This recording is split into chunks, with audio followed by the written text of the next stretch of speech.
Čo vás priviedlo k záujmu o Sulforafan Extra a ako sa to stalo súčasťou vášho životného štýlu? No tak ja som sa pred pár rokmi začala trošku intenzívnejšie zaoberať tým, ako si udržať svoje zdravie. A myslím, že takým hlavným spúšťačom bolo narodenie môjho syna, pretože vtedy som si uvedomila, že ak sa chcem o neho plnohodnotne a dlhodobo starať a venovať sa mu, tak musím byť 100% zdravá.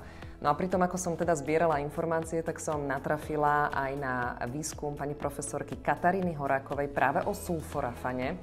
A podľa tohto výskumu má naozaj sulforafan veľký potenciál ochrániť náš organizmus pred mnohými ochoreniami a najmä pred onkologickými diagnózami.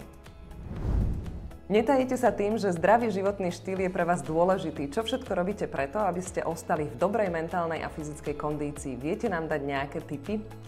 No okrem zdravej stravy sa snažím pravidelne cvičiť a minimalizovať stres, ale okrem toho fyzického zdravia venujem svoju pozornosť aj mentálnemu a emočnému zdraviu, pretože je nevyhnutný pre celkový pocit pohody.